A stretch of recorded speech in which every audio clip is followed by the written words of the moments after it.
Donald Trump, he turns 77 on Wednesday. But there will be none of those big parties he's known for, at least not this time. Because 5 days before his birthday, Trump got a letter indicting him of criminal charges yet again. And a day before he turns 77, he'll be appearing in court amid heightened passions from supporters. From sensitive documents being stored in the shower to disclosing classified information to friends, Trump has been indicted on 37 charges. Former US Attorney General William Barr claims that if even half of it is true, then Trump could easily land behind bars. The story started when Trump left the White House in 2021, when he boarded the helicopter for that one last time. He didn't just leave after putting up a fight, he also left with some top secret documents. Trump took them to his Mar-a-Lago club residence in Florida. Full access to these documents is obviously not available, but it is being said that they contain details about defense and weapons capabilities of both the US and foreign countries. Extremely sensitive documents. Now, these documents also go into the specifics of the country's nuclear programs, and it includes a response strategy to a possible foreign attack.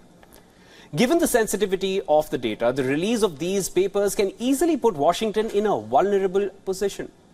Donald Trump faces a formidable task defending the charges against him. Perhaps his greatest peril lies in charges of a conspiracy to obstruct justice. This carries a maximum sentence of 20 years in prison.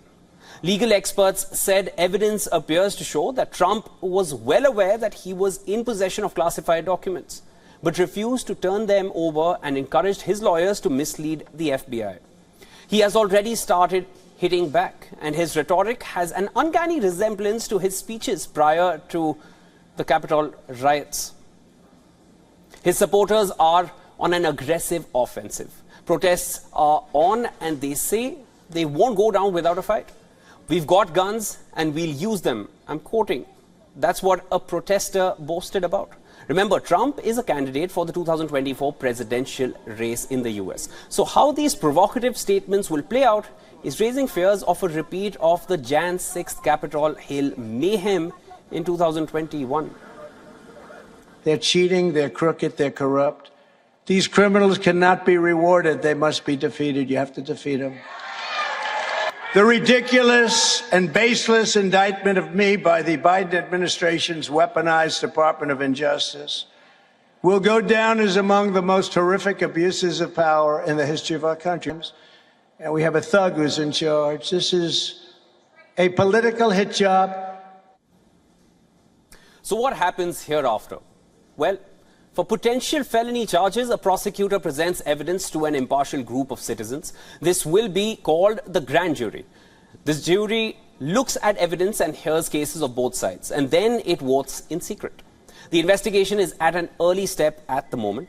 All eyes are on the federal courthouse in Miami on Tuesday. All right, for more on this, we are being joined by Dr. Christina Dragomir. She is a political analyst and a commentator from New York. Welcome to the broadcast, Christina.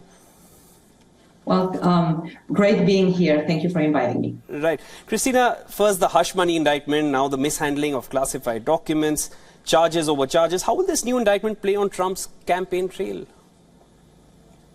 I think that we are looking at a short-term vision and a long-term vision. On the short term, we can see that his supporters are backing him up completely. The polls are showing that, if anything, he has gained more track with his base and with his supporters, primarily within the Republican Party. So for now, what we see is a fantastic success that will also translate financially for Trump, because this is going to lead to more donations for Trump. So on the short run, we can see a great success for him, or potential great success. However, we should keep in mind that this is very early stages of the campaign for the presidential elections.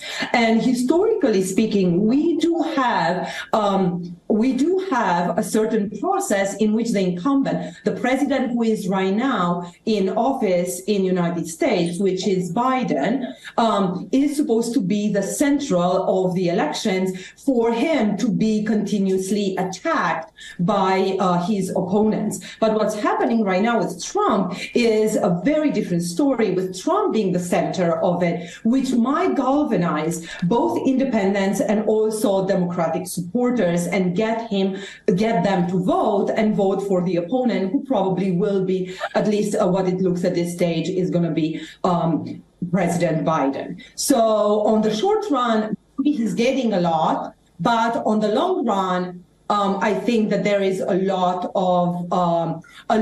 to be lost for him by being in the center attention. Christina, you mentioned the support that he is enjoying from his Republican supporters. Now, what are the chances that Trump's campaign against his legal troubles could trigger political violence again? Because we've seen him resort to that in the past as well. So what are the chances of that happening, and what does he do next?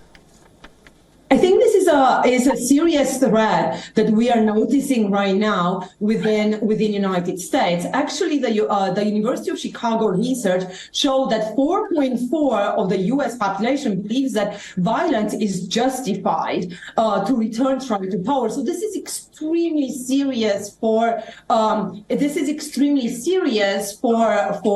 United States. However, what we also see is that compared to what has happened on the 6th of January, right now the FBI and all its institutions are being on lookout for possible tracks for possible violence happening within the United States. Thank you for joining in on the broadcast. That was Christina Dragomir. She's a political analyst and commentator from New York. Thank you so much for having me.